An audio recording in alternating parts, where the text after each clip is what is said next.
ดีครับมื่อนี้ครับมื่อนี้เดินทางมาหอดกำลังอยู่ถึงเขาชัยภูมิครับมื่อนี้จะพาไปแคมปิ้งครับกลางเต็นท์นะครับที่ผาหัวหน้าอุทยานแห่งชาติภูเดินคานะครับจังหวัดชัยภูมิครับมื่อนี้อากาศจะเป็นยังไงเดี๋ยวค่อยรับชมกันครับ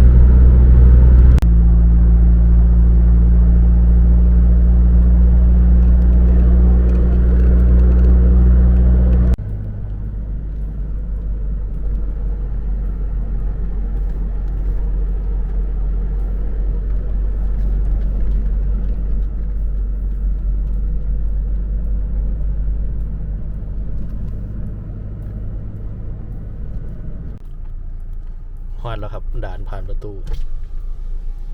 แล้วก็คือหรือพักแรมครับ พักแรมครับ คือคนเนาะ ครับ 80 บาทครับ นี่ครับได้ตาประทับมาแล้วนะครับค่าเขาอุทยานนะสิเป็นร่วมทั้งค่ากลางเต็นท์ทั้งค่ารถอีหยังต่างๆ80 บาทครับ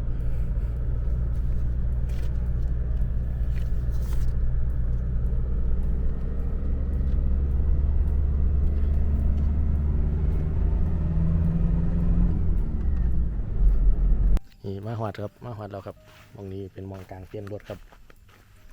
แต่ว่าเอียง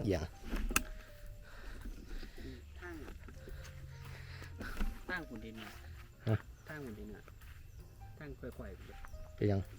เอาจะทำข่อยว่าทางในเหนือน อนทางไหนก็ได้ที่บ่เป็นทิศตะวันตก คือตะวันตกทางนี้ นี่พี่เหนืออยู่พุ่น ตกอยู่นี่ พี่เนี่ย มันต้องตก ไปกระซี่เป็นตัวกลางทับ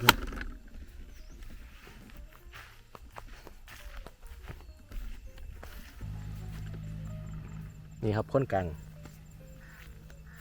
กลางเนี่ย เลี้ยงดีเลี้ยงยื่นอยู่แล้วกูว่าหาโมงนี่เดียว คนกลางนี่ก็ต้องบอก กันเยอะไปกันเที่ยว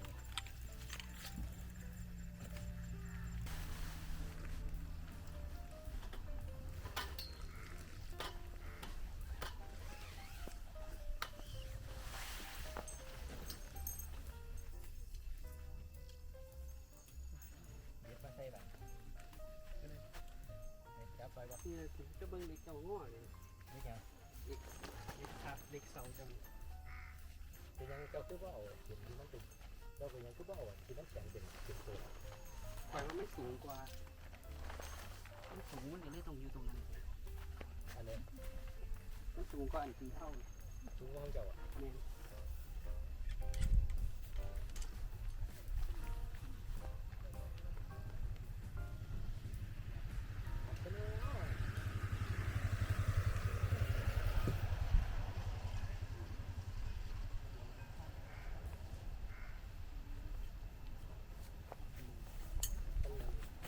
ลงมาหรือว่าลงไปเอาอยู่จริง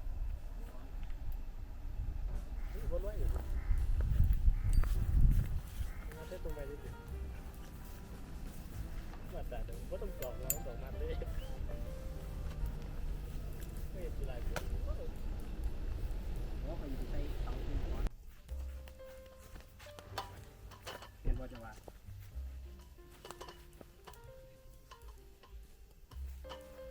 แต่ข่อยเป็นคนดีแล้วสิข่อยบ่ค่อยอันนี้นะพูดเลย เราเป็นคนทำที่ไปทานหมูกับคนไปก็อยากเป็นประตูกาแฟไปก็อยากเป็นแค่ไปไม่อยากเป็นประตูกาแฟแบบนี้ แม่น ไปมีข้อไฟเป็นมองไปก็เลย เอาเจ้าโตสูงๆมาแบบนี้เจ้าก็มีงานอยู่ไปได้ใส่กันเยอะ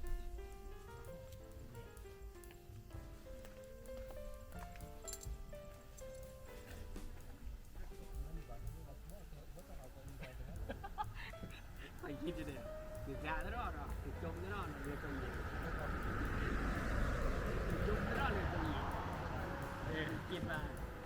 จมนะ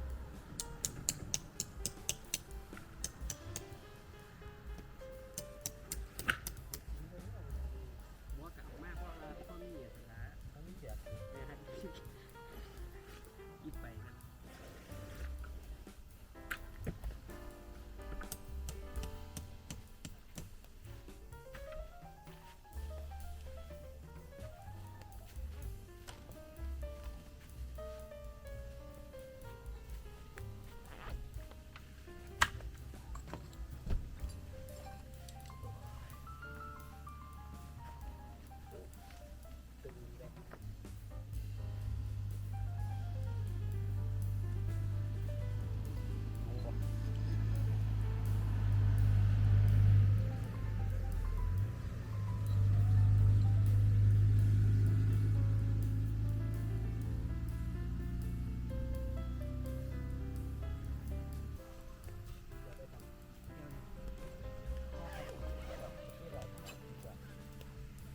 โยกขึ้นแล้ว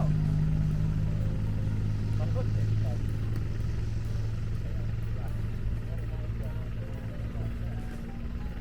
พ่อแม่กับพ่อเลี้ยงบ้าน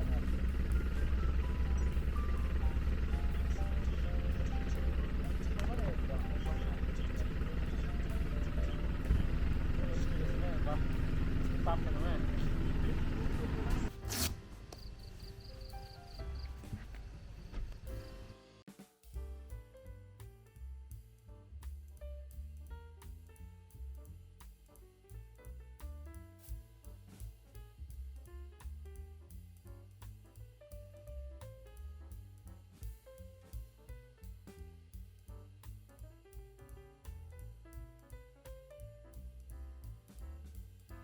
ไฟฉายเลยวะ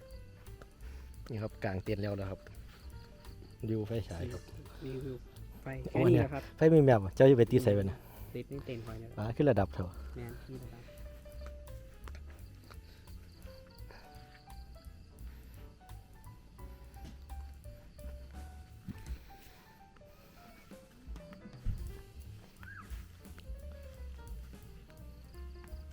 แก่งเลย นี่เป็นแคมป์ครับแคมป์คนงานครับนี่ได้ยังกินนด มีอะไรที่คอยว่าหมูกระทะ หมูกระทะ หมูเจ้าเยอะสุดท้ายเลยกันเลยแปลว่าจะบอกว่ามันยังไม่ทันเรียบร้อยเคลียร์ของห้องไป นี่เน้นบริโภคว่าได้เน้นพอบ นี่พอ เจ้าเคี้ยหมองเดินนั่นเฮียนงานโจรนะ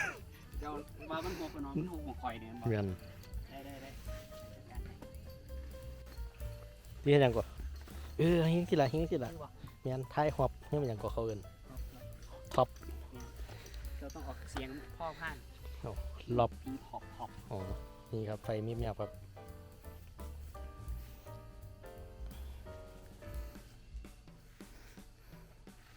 หมวกลงตีบนุษ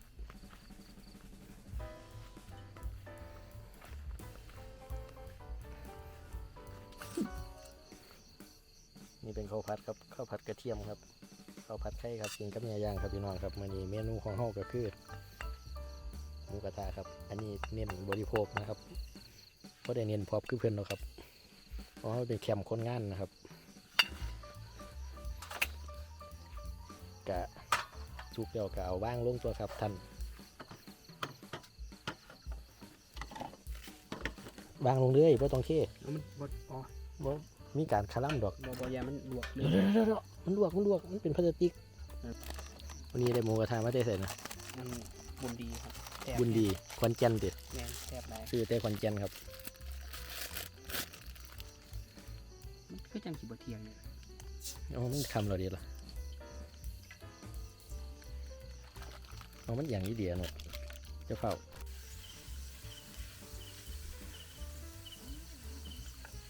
หมูกระทะแซ่บๆครับก็บรรยากาศเย็นๆครับหมูกระทะแซ่บๆกับบรรยากาศเย็นๆไม่ยังดีงี้ตาให้ยังนี่ครับเมนูวันนี้มีข้าวผัดครับ ผัดข้าวแล้วก็ส้มผัดครับแล้วก็หมูกระทะครับ กิมจิ ว่าชีสอก็สุกสออีกอือบรรยากาศเย็นๆครับเงียบสงบดีเป็นไป เจ้า ได้ แนววัดหลวงปู่มานำบ่ เอามาเดี๋ยวถือไว้เดี๋ยวนั่งกับอุณหภูมิมาเบิ่งกัน ผมต้องหันกล่องนี้วะ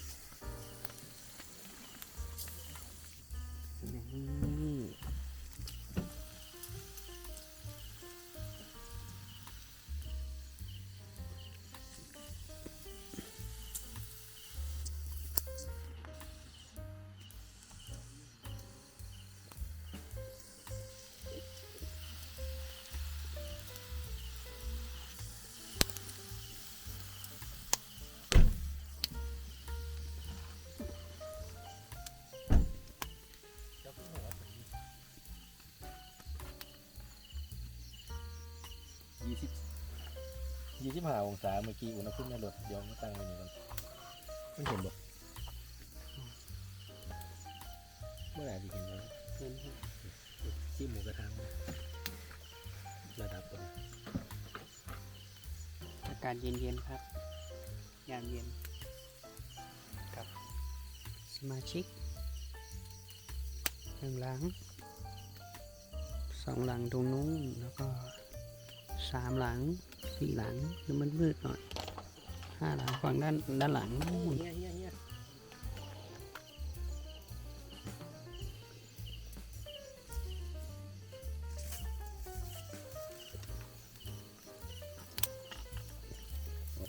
ที่หมูกระทะหมูกระทะบุญดีหมูกระทะครับ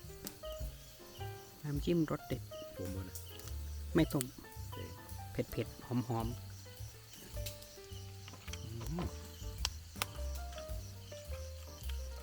ับครับนี่ครับผมครับ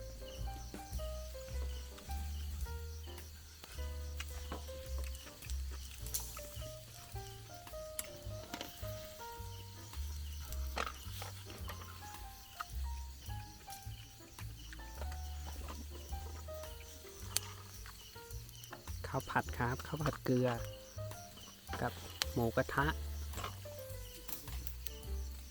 มันก็ติดว่ะ แล้วก็กิมกิเฮมเล้งครับ โอ้มันก็อย่างไอ้บ้วงแต่ก่อนอยู่บ่ดีกว่าติว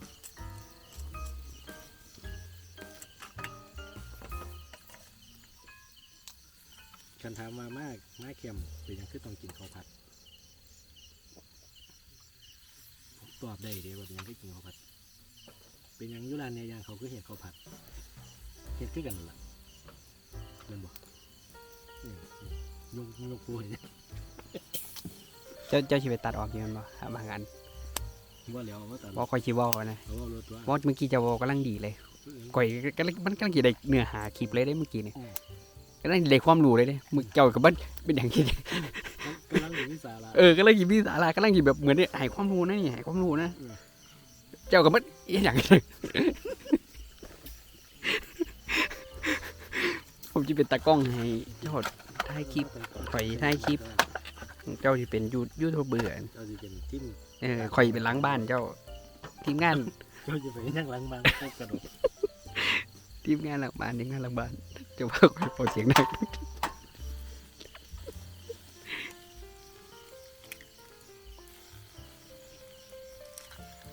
ใช่ครับพี่น้องมันมีข่อยมากแบบเบาเล่าเลยเสียบมือแล้วก็เสียบปากต้องวุบยังเอากินเพราะจะไม่กินเก็บไปชีดใส่นั่นเดี๋ยวไปชีดใส่เลย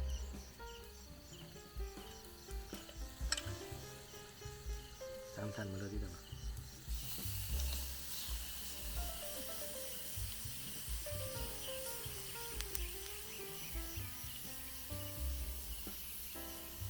จัดว่าเป็นดอกปอบมีแต่โผกบ่มีปอบมีแต่โผกผู้ใดขอว่าเบิ้งคลิปนี้เราก็ฝากกดไลค์กดแชร์กดติดตามได้เลยครับแต่อย่ากดยกเลิกติดตามเด้อก็อย่างที่เขาพัดที่เนี่ย ดีได้ความรู้จากเขาผัดเลยบ่ได้จักเที่ย โอ้ต้องนี่แล้ว ข่อยเป็นตับมีก้อน ค่อยๆกินเลยเดี๋ยวผมก็ตีฟองคนเดียวเลย ผมก็ยิงเขาตีสองที่เด็ก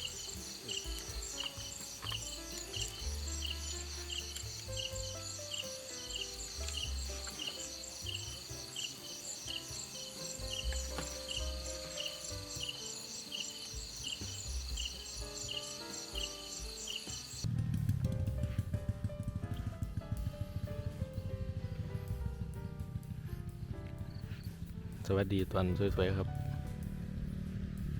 สวยแล้วไหมเนี่ยแดดออกแล้วครับ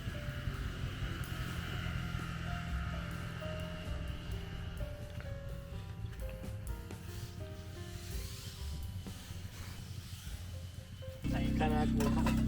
ค่อนข้างก็ได้เก็บอยู่ในนี้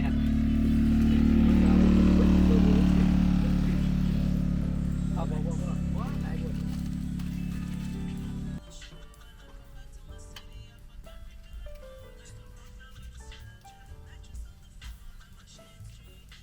ตรงกลาง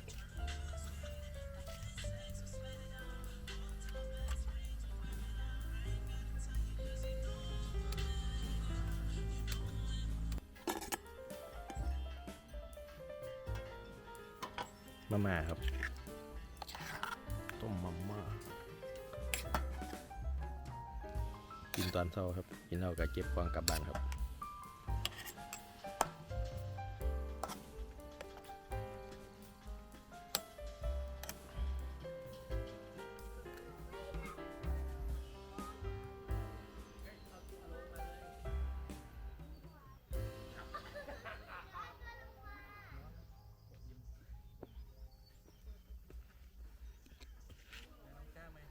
นี่เป็นบรรยากาศจุดชมวิวครับ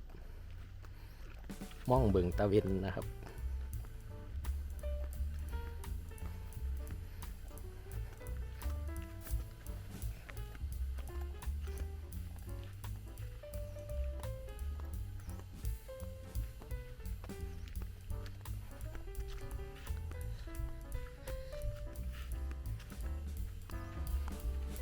โอ้เย็นดีเลยครับ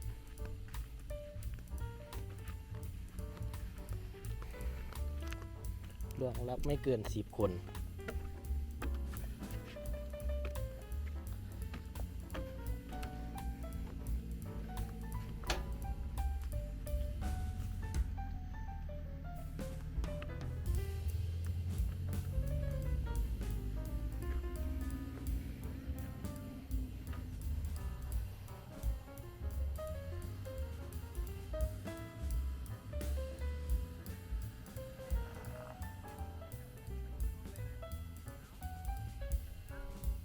โอ้งามไม่ดีวะเป็นนี่อย่างที่มันงามเป็นวิวงามเก็บกวางเสร็จครับขึ้นมาชมวิวครับ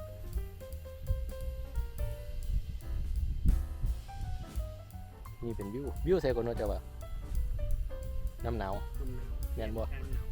เป็นน้ำหนาวคือ ภูเขามีไก่ คือผู้กระดิ่งเหรอครับ ภูกระดึงมันจะอยู่หลังมันที่ แต่ก็รู้คือกันครับว่าวิวหยังแต่ว่าก็สวยงามดีครับอากาศก็เย็นดีครับนี่ก็ขอจบคลิปเพียงเท่านี้ครับถ้าเขามาเบิ่งคลิปนี้แล้วก็กดติดใจกดติดตามแล้วก็กดถูกใจละแล้วก็กดถูกใจอีกเทียหนึงครับเป็น3 เทีย ไหล พอกันไหมคลิปหน้าด้วยครับอย่าลืมติดตามได้ด้วยครับช่องสังกทัดครับฉบับร้อยไปเที่ยวครับพอกันไหมคลิปหน้าสวัสดีครับคลิปหน้าที่ไปใช้ล่ะคลิปหน้าไปคิริวงศ์ติ น้ำบกพอดีรอเบิ้งคลิปหน้าครับพอกันไหมสวัสดีครับ